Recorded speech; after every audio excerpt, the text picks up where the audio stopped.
In this week's Blizz Pro Weekly, WoW items get upgraded, Diablo II's Season 2 is closing sooner than expected, Legacy of the Void gets a beta date, Black Rock Mountain pre-orders begin, and is Overwatch a remnant of Project Titan?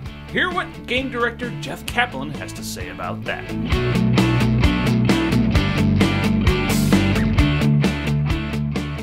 Hey guys, welcome to the newest episode of Blizz Pro Weekly. As always, I am your host, Chris the Beard. Fabulously bearded, and yeah, trimmed the hair down. It's not quite so, I think somebody said Mexican president look. Yeah. It was not a reaction, though. I actually had a hair appointment later in the same day where I last filmed. But anyway, yes. Seasonally, we're back trim. We are now filming on March 21st, and guess what? We have segments for all of the games. Let's get straight to it with World of Warcraft. Here's the beef. So a few weeks back after 6.1 launched, the WoW team put in a PvP change that reduced damage done in PvP by 10% across the board. The idea here was in order to slow matches down a little bit. Players were just doing way too much damage. However, many players complained that this did not bring any positive effect to the gameplay and that they enjoyed the faster-paced matches before the hotfix was made. Well, Blizzard listened to this feedback and removed the reduction. It seems Blizzard has really been struggling with balancing PvP for a long time now, so they want to know, and we want to know, what changes do you think they should make for a better PvP experience? Let us know down in the comments. Now earlier this week, another hotfix was implemented that increased the item level of all past, present, and future loot drops from Blackrock Foundry by 5 item levels. The reason for this change was to increase the reward available to be commensurate with the level of difficulty presented by the raid. Blizzard is aware that over the course of previous weeks, raiders may have been vendoring or disenchanting Blackrock Foundry items since they were a bit of a downgrade or at least not enough of an upgrade to justify using them. If this is the case, remember there is a self-service item restoration you can use. But keep in mind that you can only use it once every 30 days, so if you've already used it in the past month, you need to wait until your time is up again to use it. And again, we have a link in our show notes to show you how that restoration system works in case you're needing it. Alright, let's talk some Diablo. Stay a while and listen. So it seems like just yesterday we started playing Season 2. In fact, it was just over a month ago on February 13th when we started. Season 1 lasted nearly 6 months, and because of that, Blizzard did promise we would start seeing shorter seasons. Little did we know how short it would be. Season 2 is coming to a close on April 5th, Season 3 begins April 10th. That means we are 2 weeks away from the end, and that Season 2 will have lasted just under 2 months. This also means that patch 2.2 probably right around the corner, and will likely, we're guessing, launch April 7th. This will bring a lot of new updates to the game, including a bunch of new items and gear sets.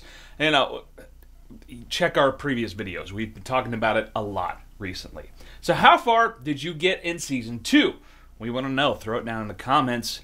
And let's talk. I know you haven't seen us talk about this in a while. StarCraft.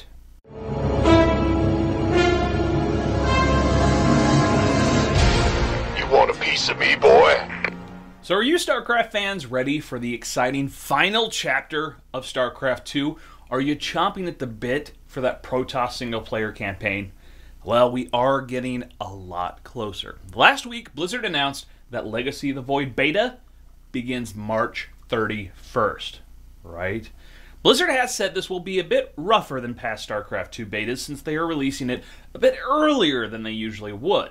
Now, along with the beta, they're going to be releasing the 2-player Archon mode, where 2 people can control the same base and play against other teams. Now, hearing that this beta is starting a bit earlier than usual makes us wonder if the beta will be longer than the 4 to 6 months period we've seen with Wings of Liberty and Heart of the Swarm. Now, if that's the case, we may not see Legacy of the Void until shortly before, or actually after, BlizzCon in November.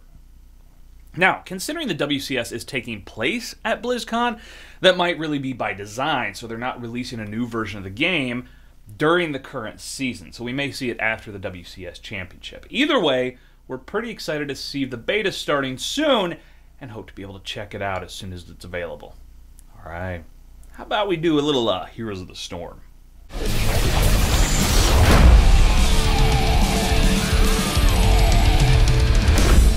So back at PAX East, Blizzard showed off Sylvanas as the new hero and a new battleground, Tomb of the Spider Queen.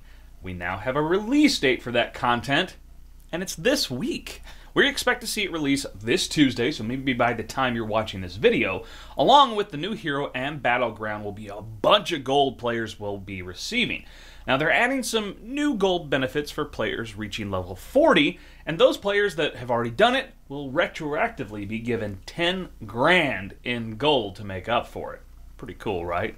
To celebrate Sylvanas Week, Blizzard is holding a special experience boost event this week. From Saturday, March 21st, that's today when we're filming, through Sunday, March 29th, you will receive a 25% experience boost when playing heroes. As a reminder, this will stack with other boosting mechanisms such as playing with your friends or the store-bought stim pack.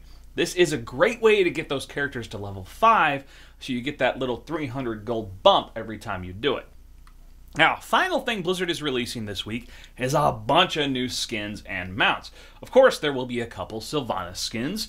Also, in celebration for Easter, they're releasing a new Murky skin where he's dressed up as the Easter Bunny, of course. 2 new mounts are being brought into the game, and Tassidar's mecha skin is getting an upgrade with a new look. He's now getting a custom-made mecha for when he's in Archon mode, and when he mounts up, he now transforms into a jet. That's pretty cool. Alright. Overwatch.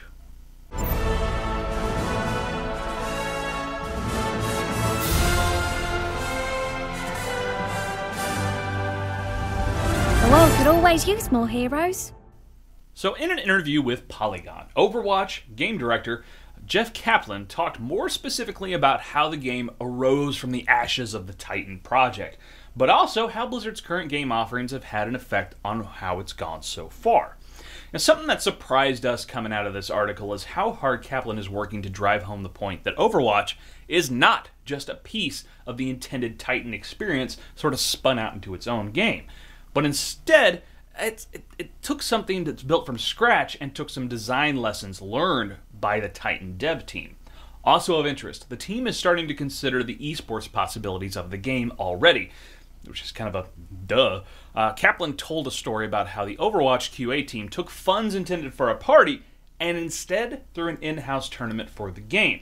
This was apparently a turning point in how Blizzard really thought about the game, which then laid groundwork for last month's event where several pro-level Team Fortress 2 players were invited to test out the game at Blizzard HQ. And the shocker at the end, if you're ready, Kaplan says the current plan is that there's unlikely to be an open beta for the game. Now, there's easily another 6 to 9 months during which that plan could change, but it stands to reason that the beta period for Overwatch might take less time than Blizzard's other beta efforts. Alternatively, it could end up being similar to the current Heroes of the Storm beta atmosphere, where beta keys are not really that hard to come by, and a collegiate esports push means you'll get a ton of grassroots teams angling for a shot at glory, and of course, free education. Alright, let's finish it up like we usually do, with some Hearthstone. Pull up a chair by the heart. So the Blackrock Mountain Adventure is now available for pre-order. Now this pre-order will set you back $24.99 and will open up all 5 wings of the new adventure mode, along with the 31 new cards to acquire when Blackrock Mountain gets fully released. Now the pre-order will also grant you a new card back. As of right now, there is no release date for Blackrock Mountain other than sometime in April. The pre-order will be available up until the new adventure mode releases, and the card back at that point will no longer be available. Unfortunately, there is no way to pre-order with in-game gold. However, when the adventure mode launches, you will be able to purchase the wings with in-game gold, so you just sort of miss out on the card back there. Now, along with the pre-order, we've seen a bunch of new cards coming out for Blackrock Mountain as well. They've officially announced them. 2 neutral cards and 3 class cards. 1 mage, 1 hunter, 1 warlock. Now, the card we're most excited about? It has to be a toss-up right now between the mage card, Flame Waker, and the warlock card, Imp Gang Boss. Now, we could definitely see Flame Waker in a freeze mage deck. It's a 3 mana card, gets you a 2/4 minion, has the ability that after you cast a spell, deal 2 damage, randomly split among all enemies. Right?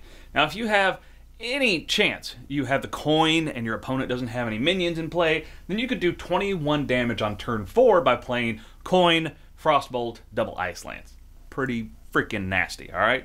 Imp Gang Boss is also a 2/4 minion that costs 3 mana for the Warlock, but it has the ability that whenever this minion takes damage, summon a 1/1 Imp.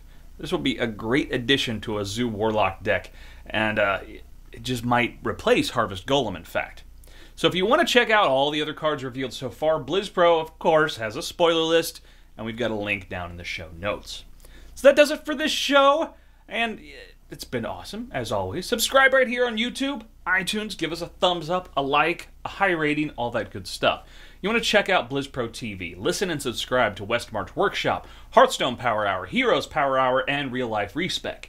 Me, I'm all over the internet, Twitter, Facebook, I'm a Goodreads author. The Lost and Broken Realm, my first novel, is available pretty much everywhere online. I'm also a contributor for BookRiot.com and Panels.net. Yeah, that spiel keeps getting longer, I swear. If you have a question, shoot us an email at askthebeard@blizzpro.com. And of course, you want to check out blizzpro.com. It's got all the news, reviews, interviews, everything you need to know about Blizzard Entertainment games. Stay beardy, my friends.